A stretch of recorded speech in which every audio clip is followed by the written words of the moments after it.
ఇప్పుడు మీ జుట్టు రాలడం పూర్తిగా తగ్గిపోతుంది. ప్రిస్మోస్ B fall cure miracle herbal hair oil తో. Welcome to Suman TV. నేను విజయ్.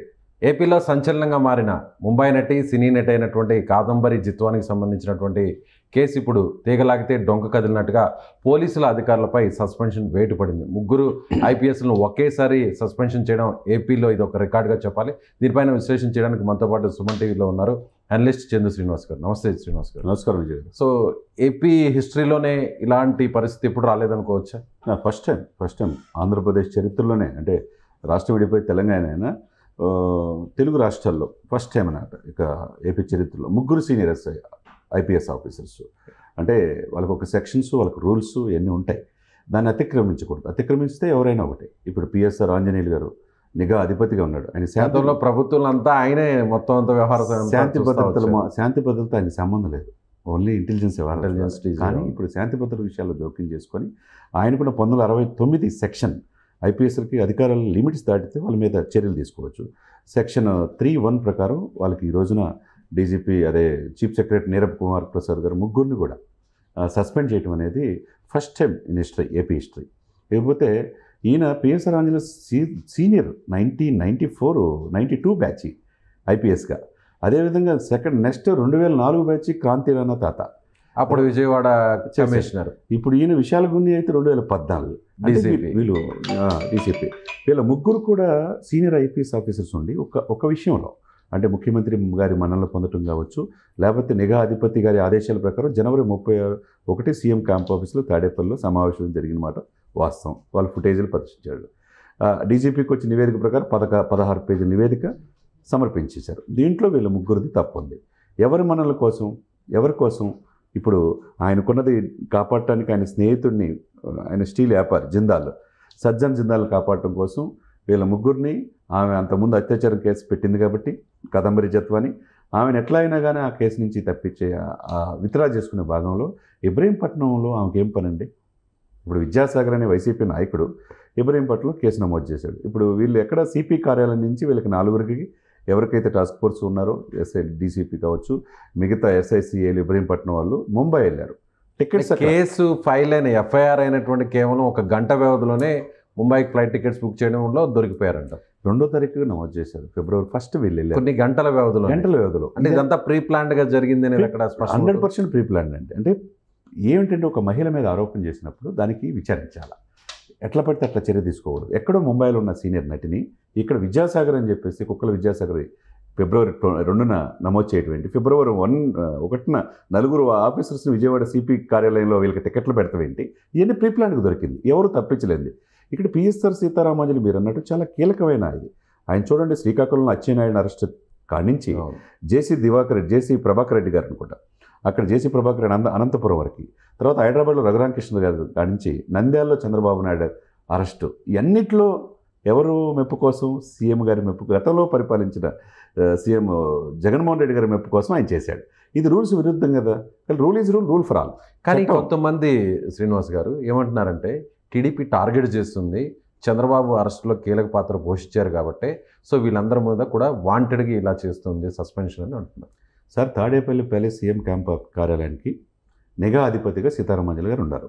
అక్కడే విశాల్ గునిని, కాంతిరాణ్ తాతాని పిలిపించారు. అది ఎప్పుడు క్లియర్గా జనవరి 31 ఎవిడెన్స్ దొరికింది. ఏం పని? నిఘా అధిపతిగా నిఘా భద్రత, సీఎం భద్రత, రాష్ట్ర భద్రత చూసుకోవాలి. శాంతి భద్రతల విషయంలో వీళ్ళు జోక్యం చేసుకోకూడదు.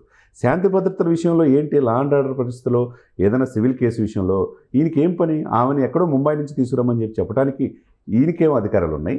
ఆయన ఆదేశాలకు అనుగుణంగా ఎవరు ప్లాన్ అంతా సీతారామాంజలి గారిది, ముఖ్యమంత్రి మనల కోసం. అదే యాక్షన్ ఎవరు చేశారు ఇక్కడ? కాంతిరామ్ తాత, విశాల్ గున్ని. వీళ్ళు మధ్యలో ఇదైపోయారు. వీళ్ళ ఆదేశాలకు అనుగుణంగా ముంబైకి వెళ్ళటానికి ఎంత ఇది అంటే, రాష్ట్రంలో ఇంకా సమస్యలు లేవా? స్పెషల్ స్టేటస్ లేదు, ఉద్యోగాలు లేవు, రోడ్లు లేవు, పోలవరం పూర్తిగా, ఇన్ని సమస్యలు ఉంటే ఒక నటి కోసం జనవరిలో 31 సమావేశం, సీఎం క్యాంప్ ఆఫీసులో సమావేశం అవటం ఏంటి? ఫిబ్రవరి 1న వీళ్ళ పోలీస్ డిపార్ట్మెంట్ 4గురికి ముంబై వెళ్ళి ఆమెను అరెస్ట్ చేసి ఫిబ్రవరి 2న ఈమె మీద కేసు నమోదు చేయటం ఏంటి? అసలు సాక్షులు ఎవరు? ఆధార్ కార్డులు ఎవరండి మీ మీద నమోదు చేసిందని నాకు తెలియదండి. ఏదో టీటీడీ కోసం ఆధార్ కార్డులు ఇస్తే అయ్యో దానికి ఉపయోగించారని చెప్పేసి అక్కడ అన్నారు. ఇక్కడ ఏంటంటే ఒక చిన్నది దారిని అది rule is rule for all. దాని ప్రకారం వెళ్ళాలి. కానీ ఒక కేసులో ఏపీ చరిత్రలో 3 సీనియర్ ఐపీఎస్ ఆఫీసర్ సీతారామంజలి గారు ఏంటంటే విజయ్ గారు, నేను యూనివర్సిటీలో చదువుకునేటప్పుడు లా చదువుకునేవాడు నాగార్జున యూనివర్సిటీలో. ఆయన గురించి 2000 సంఘటనలో గుంటూరు ఎస్పీగా సిన్సియర్గా రౌడీ షీటర్లు అణచివేశారని చెప్పేసి పేపర్లు కట్ చేసేసి ఒక బుక్లో అంటించేవాళ్ళం, ఒక ఇన్స్పిరేషన్ క్యాండిడేట్స్ అనే పాయింట్ ఆఫ్ వ్యూ. అటువంటి సీతారామంజలి గారు ఇటువంటి పనులు చేయటం ఏంటి అనేది అంటే అందరూ ప్రశ్నిస్తున్నారు. ప్రభుత్వాలకు అంటకాగితే వచ్చేటువంటి సమస్యల ఫలితం ఏదంటే డెఫినెట్గా 100% ఇప్పుడు అధికారులు మంచి పేరున్న అధికారులు 3 కూడా 92 బ్యాచ్ సీనియర్ ఐపీఎస్ ఆఫీసర్ అయ్యండి, తర్వాత ఉభయ రాష్ట్రాల్లో తెలిసి ఉన్న వ్యక్తిగా ఫ్యాక్షన్ పార్టీలో లేకపోతే రౌడీ షెడ్యూల్ పాటు ఉక్కుమాపతో వీళ్ళు కాంతిరామ్ టాటా కావచ్చు, విషయాలు ఉన్నాయి మంచి ఆఫీసర్స్, విషయాలు కొన్ని కూడా వీరు కూడా గ్రేహౌండ్స్ లానే చాలా సిన్సియర్గా చేశారు. కానీ ఇక్కడ ఏంటంటే అధికారులు చెప్పిన మాట వినితే ఇప్పుడు ఈ పరిస్థితే నిదర్శనం. ఏపీ చరిత్రలో ఎప్పుడు లేని విధంగా 3 ఆఫీసర్స్ కూడా సస్పెన్షన్ గురవటం, చీఫ్ సెక్రటరీ జీవోలు కూడా ఇచ్చేయటం అనేది ఇంకొకరు తప్పు చేయకుండా. అంటే 5 సంవత్సరాల పరిపాలన ఉంటుంది సార్ ప్రభుత్వం. 5 సంవత్సరాల ప్రజలు పరిపాలన బాగుంటే మళ్ళీ గవర్నమెంట్లోకి వస్తారు. 5 సంవత్సరాల్లో వీళ్ళు చెప్పింది ఏంటే వీళ్ళ భవిష్యత్తు 58 సంవత్సరాలు 60 సంవత్సరాలు వీళ్ళకి ఉంటుంది కదా, అద్భుతమైన భవిష్యత్తుని ఇలానే బ్యాడ్ వచ్చింది కదా. ఇక మీద ఇది దేశవ్యాప్తంగా ఇది పెద్ద చర్చనాంశం అయింది. ఎందుకు వీళ్ళు ఐపీఎస్ రూల్స్ ఉంటాయి సార్, 1969లో పాస్ చేసిన రూల్స్ 3(1) సెక్షన్ 3(1) ప్రకారం దాటితే అతిక్రమించకూడదు, అతిక్రమిస్తే ఇట్లా సస్పెన్షన్ గురవుతారు. ఇంకా మీరు వీళ్ళకి ఎటువంటి ప్రాధాన్యత పోస్టులు కూడా కదా లైఫ్లో ఉండవు కదా. కాబట్టి 5 సంవత్సరాల పరిపాలనలో ప్రభుత్వం చెప్పినట్టే కాకుండా రూల్ పాయింట్ ఆఫ్ వ్యూ న్యాయం అనుకుంటే చేయాలి తప్పితే అన్యాయంగా ఎవరికో మెప్పుకో పారిశ్రామికవేత్త జిందాల్ మెప్పు కోసం ముఖ్యమంత్రి గారు ఆదేశాలు అనుగుణంగా సీతారామంజలి చెప్తే వీళ్ళిద్దరు కాంతిరామ్ టాటా విషయాలు గురించి చేసి ఒక నటిని కాదంబరి జత్వాన్ని తీసుకొచ్చి ముంబైని వాళ్ళ ఫ్యామిలీ మొత్తాన్ని కూడా నిర్బంధించడం అంటే ఒక వ్యక్తిగత స్వేచ్ఛని భంగం కలిగించినట్టే కదా. అందులో ఒక మహిళని, ఇది తప్పు కదా. ఆంధ్రప్రదేశ్లో అందుకనే అప్పుడు పవన్ కళ్యాణ్ గారు 30,000 మహిళలు అదృశ్యం అయిపోయారని చెప్తున్నారు. అటువంటి సమయంలో ఇలా చేయటం అనేది ఏపీకి తీరని మచ్చగా మిగిలిపోతుంది.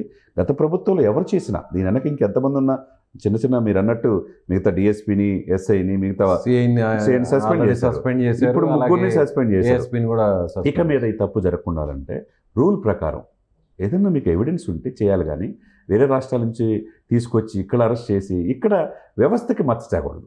ఇది మంచి పద్ధతి కాదన్నమాట. సో మొత్తం ఈ 3 ఐపీఎస్లతో పాటు ఆల్రెడీ 2 అధికారులను కూడా సస్పెండ్ చేసినటువంటి పరిస్థితి, మొత్తం 25 మంది వరకు వేటుపడే అవకాశం ఉంది అంటున్నారు. కరెక్టే అంటారు? డెఫినెట్గా ఉంటుందండి. ఎందుకంటే కానిస్టేబుల్స్ మొత్తం ఉంటారు. దీని వెనక ఎవరెవరు ఆమెకి హెరాస్మెంట్ చేశారు, విద్యాసాగర్ పాత్ర ఏంటి, విద్యాసాగర్కి సంబంధం ఏంటి, జిందాల్కి విద్యాసాగర్కి ఇక్కడ ముంబైలో పరిచయం అని చెప్పన్నారు.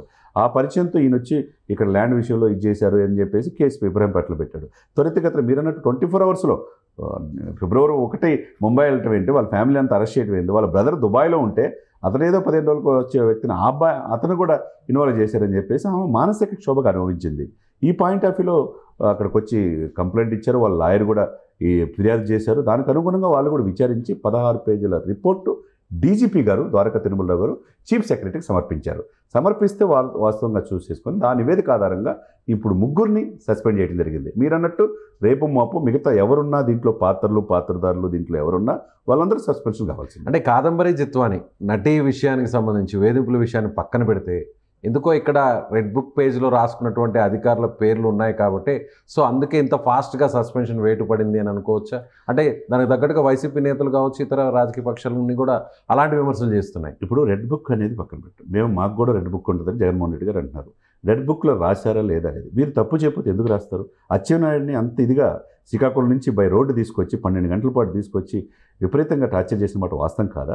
అదే సమయంలో జేసీ ప్రభాకర్ రెడ్డి గారిని కూడా అనంతపురం తాడిపత్రులు ఏం చేశారో తెలియదా ప్రజలకి, ఆంధ్రప్రదేశ్ ప్రజలకి? ఇకపోతే రఘురామకృష్ణరాజు హైదరాబాద్లో అరెస్ట్ చేసి పుట్టినరోజు నాడు అరెస్ట్ చేసి ఆయన 2 అరికాళ్ళు కోటింగ్ ఇచ్చేసి ఆయన గుండెల మీద తనిన మాట వాస్తవం కాదా? ఆయన స్వయంగా చెప్పాడు కదా. త్రిపులార్ని పుట్టినరోజు నాడు అరెస్ట్ చేశారు, చంద్రబాబు గారిని పెళ్లి రోజు నాడు అరెస్ట్ చేశారు. 1 ఇయర్ మొన్నే పూర్తయింది సార్.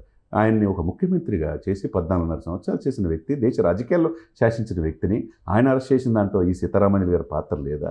ఇవన్నీ ఏంటంటే ముఖ్యమంత్రి గారి మనల కోసం, ముఖ్యమంత్రి గారి చేత శభాష్ అనిపించుకోవటం కోసం ఈయన సీతన్న ఏదో పేరు కూడా అంటారంట జగన్మోహన్ రెడ్డి గారు, ఆయన అంత ప్రాధాన్యత ఇచ్చారు. ఇచ్చినప్పుడు ఇట్లా నా చేతిలో అన్ని అధికారాలు ఉన్నాయనే ఉద్దేశంతో ఎవరు అనేది కాకుండా మన ఏది చూడకుండా అట్లా హెరాస్మెంట్ చేయడం కూడా తప్పు కదా. టైం వచ్చింది, రెడ్ బుక్ ఓపెన్ కావటం కాదు, ఆ టైం ప్రకారం ఆధారాలు దొరికినాయి. ఇప్పుడు కాదంబరి జిత్వాని రూపేణా వీళ్ళకి శిక్ష పడిందండి. Right sir, thank you so much. So ఇది కాదంబరి జిత్వానికి సంబంధించినటువంటి కేసు వ్యవహారంలో అత్యుత్సాహంగా వ్యవహరించినటువంటి ఐపీఎస్ అధికారుల సస్పెన్షన్ వేటుపై special discussion. Thank you so much. Suman టీవీలో మీ పర్సనల్ అండ్ బిజినెస్ ప్రమోషన్స్ కోసం కింది నెంబర్కి కాంటాక్ట్ చేయండి.